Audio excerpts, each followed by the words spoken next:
Tretješolci pozdravljeni! Dobrodošli pri uri slovenščine. Danes se bomo učili o uporabi različnih časov v slovenskem jeziku. Naučili se bomo, kako se pravilno pove, kaj se je zgodilo včeraj, kaj se dogaja danes in kaj se bo zgodilo jutri.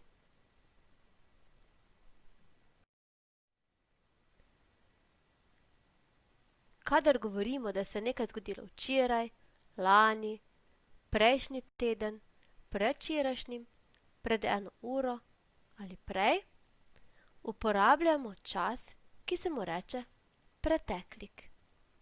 Primer: včeraj je bilo sončno.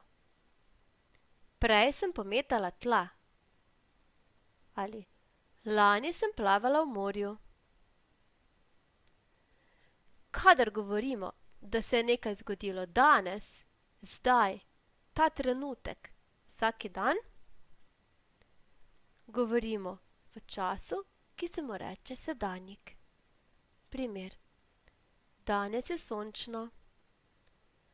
Ta trenutek pometam tla. Ali plavam v morju. Če pa želimo povedati, da se nekaj še bo zgodilo, na primer jutri, potem, drugo leto, prihodnji teden, naslednji ponedeljek ali čez 1 uro, uporabljamo čas, ki se mu reče prihodnik. Primer: jutri bo sončno. Potem bom pometala tla. Drugo leto bom plavala v morju.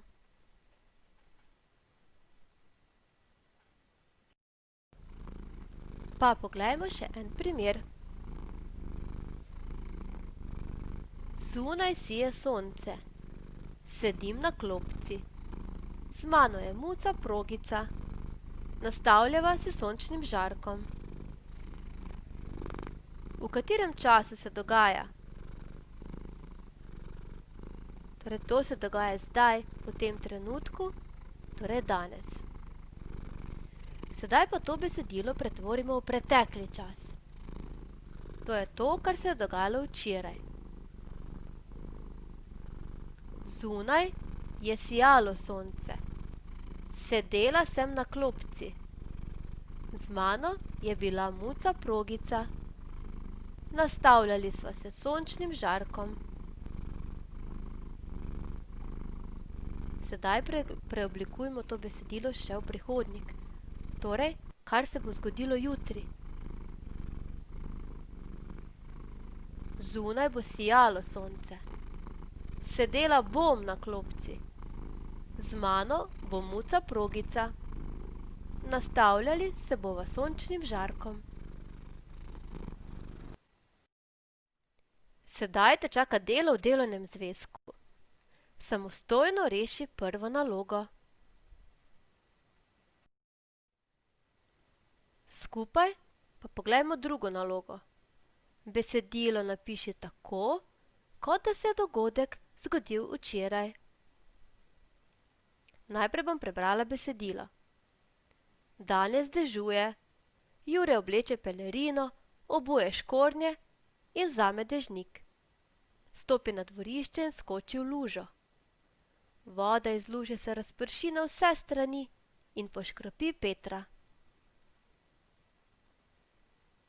Pa rešimo oziroma poglejmo prvo poved.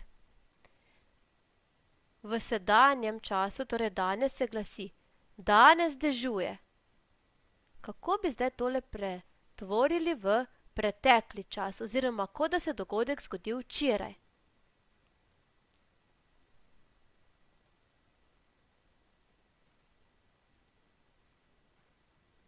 Včeraj je deževalo. Pa poglejmo naprej. Jure obleče pelerino.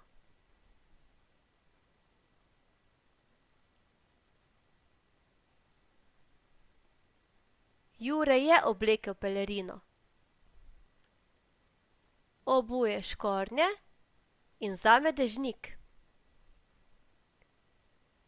Obul je škornje in vzel dežnik. Tako. Nadaljujte sami. Zdaj pa veselo na delo.